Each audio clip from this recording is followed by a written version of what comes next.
Well, hello everybody. Welcome back to, I guess, my 100 video spectacular. And I know this is technically the 100, I guess, one video, but really, like, I had all the videos together, but I decided that it would be very long. It'd be a very long upload and a very long video.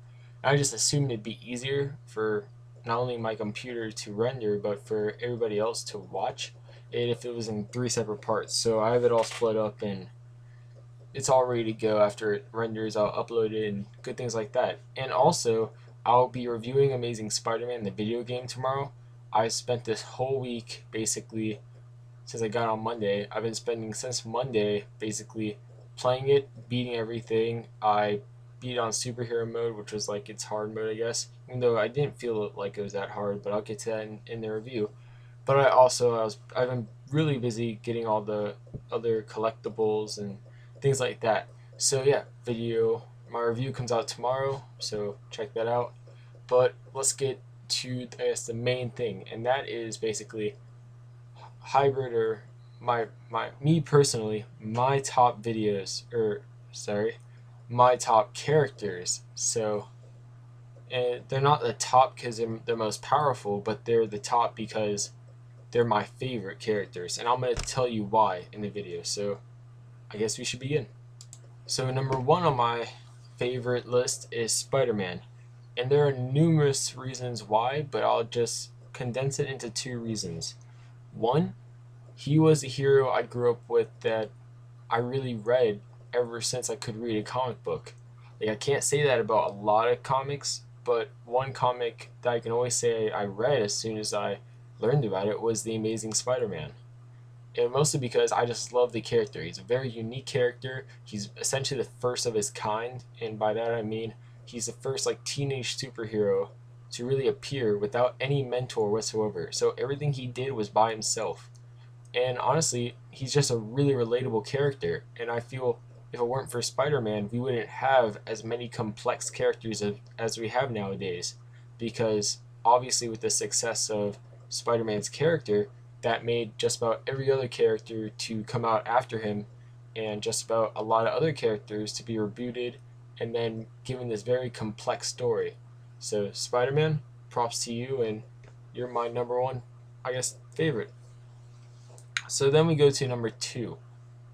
And number two is actually Tim Drake, also known as Robin, also known as Red Robin. And the reason why he's my number two is because growing up, he was my Robin. And by he was my Robin, I mean Dick Grayson was already Nightwing and Jason Todd was already Red Hood. So when I read Batman and everything, the Robin with Batman was always Tim Drake. And also, I gotta give props to Tim Drake. He's, in my opinion, the only Robin that actually earned the title of Robin, and that was out of his own detective skills. So I have to give him props for that too. That gives him a lot of respect, from me at least. And then also another reason I really like Tim Drake is because of the fact that he's one of the Robins that I can actually see become Batman in the future. Like, I know most likely he'll go to Damian Wayne, who I don't like at all as a character. But if besides Dick Grayson, I'd love to see Tim Drake take the mantle. I feel like he'd do a great job of it, and I don't really see anyone else besides him and Dick Grayson really, I guess you could say, succeeding Bruce Wayne well. And yeah, so I guess I'll get to number three now. So number three on my list is actually Wally West. He's been Kid Flash and he's been Flash. And to me, he's number three on my favorites of all time, basically because of the fact that, like Tim Drake, I grew up, with Wally West as the Flash. And I am a very big Flash fan myself, so he's one of my favorite DC superheroes, basically. But yeah, so when I heard they were bringing back Barry Allen, I did get kind of worried because I thought they just cast Wally West to the side, and they have done that essentially with the DC New 52, which I must say I'm disappointed about, considering all the history that Wally has, and the fact that they basically made Bart Allen in the New 52 a combination of Bart Allen pre New 52 and Wally West, which I'm not so happy about, because now I don't see a way they can really introduce Wally properly. Like, I know right now in the Flash comics, because I've been reading them, well, Iris West, sorry, she is trapped in the Speed Force. So I could see her possibly retaining some of that and maybe having a baby later on, and that being Wally. Or possibly she has a baby in the Speed Force place. So that, I guess, gives Wally speed powers.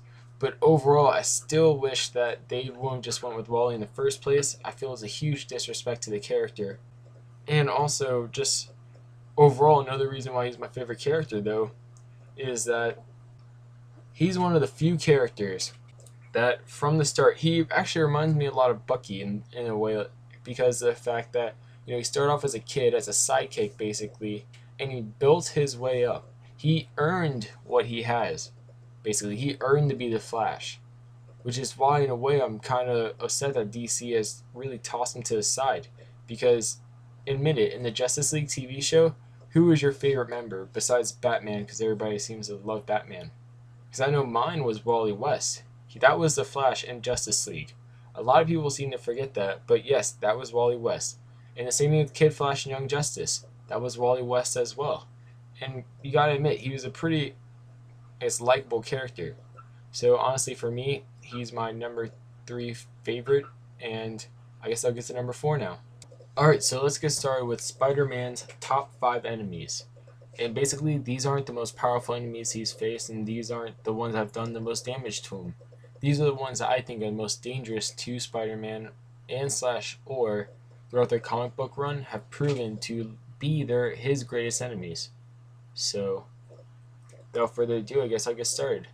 So, for number 1, I chose Doc Ock, and I know I might get a bunch of, I guess you could say, disagreements, because a lot of people believe that it's really the Green Goblin, but to me, it's not. And a major way I basically justify this is the fact that, look at his history.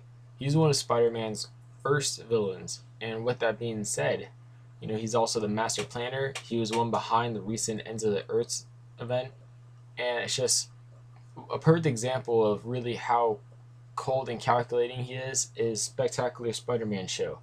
They did a good job, in my opinion, of showing off the master planner kind of story arc, and really the side of Doc Ock that usually gets left behind in other media. An example of that would be Spider-Man 2. So moving on, basically, with Doc Ock, countless battles with Spider-Man, each one very brutal, but every time they fight though, and that's the thing, every time Doc Ock and Spider-Man fight, it basically pushes Spider-Man to his peak and beyond in their fights. It's just, that's the type of enemy Doc Ock is to Spider-Man. Like, they're both geniuses, they're both scientists, and they're both, I guess, superpowered individuals to a certain extent. Doc Ock not being superpowered himself without his arms, essentially.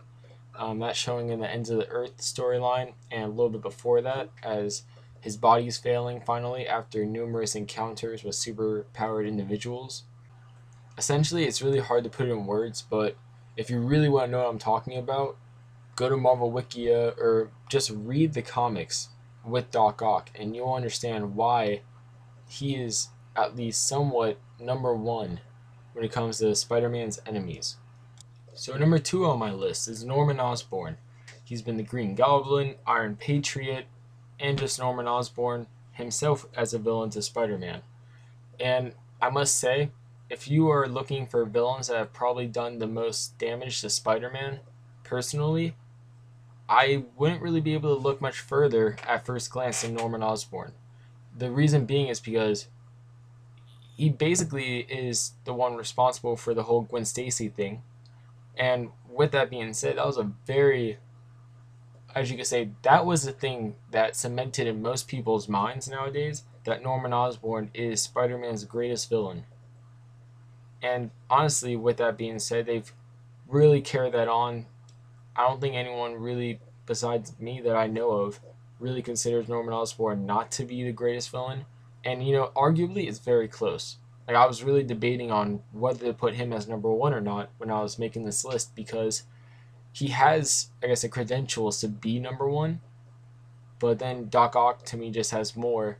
But then with Norman Osborn, he's very He's a genius. He's industrious. He's like the evil Tony Stark, you could say, but with his own superpowers of super strength and speed, stuff like that, without a suit of armor in any way, minus the Iron Patriot event, or not event, but kind of thing that he went through. But yeah, he's crazy, and he just wants to kill Spider-Man. There's nothing more to it than that. He looks at Peter Parker more than his son as a kind of successor to him, which is kind of sad actually, as well, really, he knows Peter Parker is Spider-Man, and he's attacked Peter Parker personally in his home, everyday life. He's attacked everybody personally close to Peter Parker, and it's just all those things together makes one evil person, really. So that makes him, to me, the number 2 villain. I would say more about Norman Osborn, but for the sake of time, I'm assuming that a lot of people already know a lot about him. If you don't know a lot about him, comment below and I will surely answer any questions you have. Alright, so let's move on to number 3. So number 3 on my list is Eddie Brock, and he's been Venom. He was actually the first Venom. He was previously anti-Venom, and now he's currently Toxin. So he's been around with the whole symbiote thing.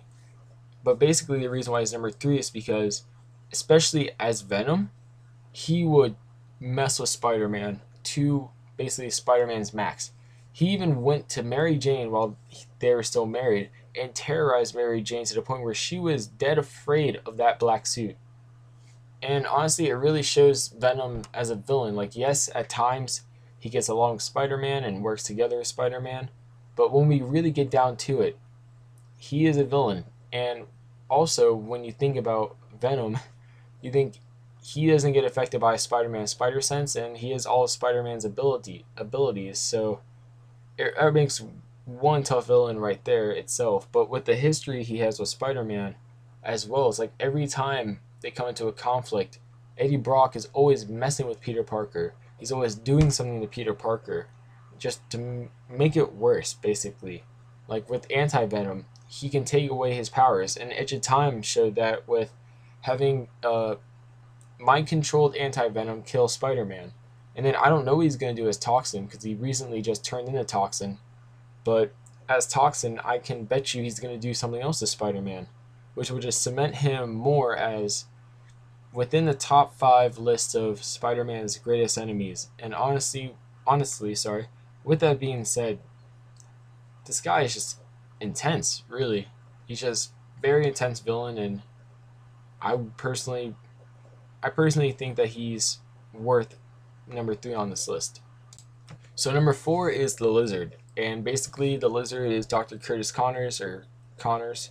He will be the villain in the Amazing Spider-Man film coming out soon, and basically with him, he's a very deadly enemy. He's arguably faster and stronger than Spider-Man, and with that being said, numerous times he's almost killed Spider-Man, to the point where basically Spider-Man almost gave up one time.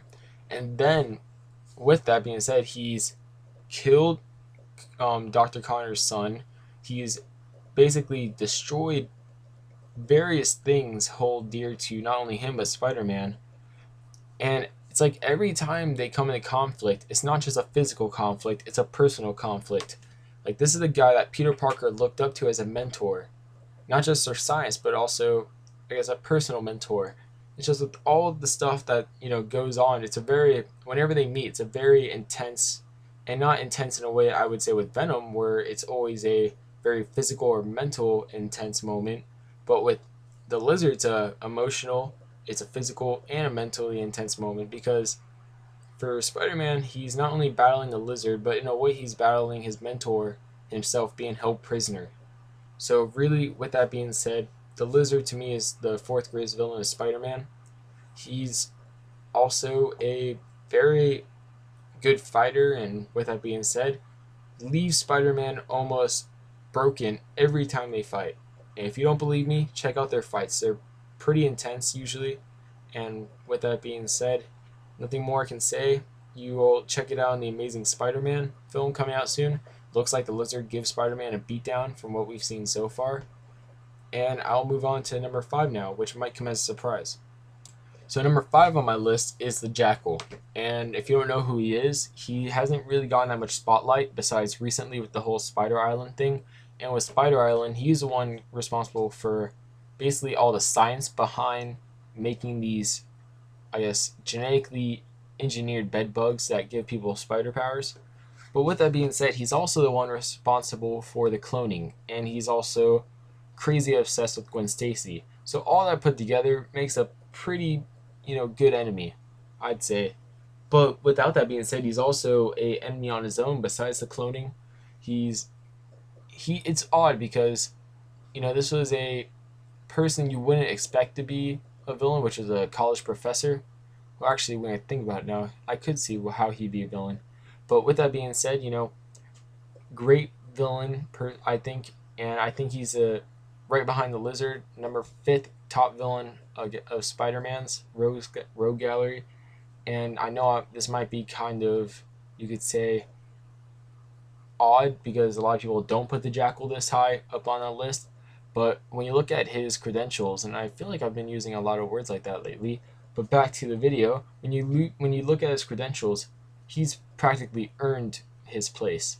So with that being said, I'm going to end the video off with basically saying this is Hybrid. Part 3 will be coming up soon, if not tonight, because my computer does take about an hour and a half to render a video that's usually 8 to 10 minutes long, and this is longer, so probably I'm estimating 2 hours. So yeah, please look forward to the next one. It will be about top superhero cartoons and B/C-list heroes that I wish would basically get more spotlight. And yeah, with that being said, this is Hybrid, and see you in a few hours.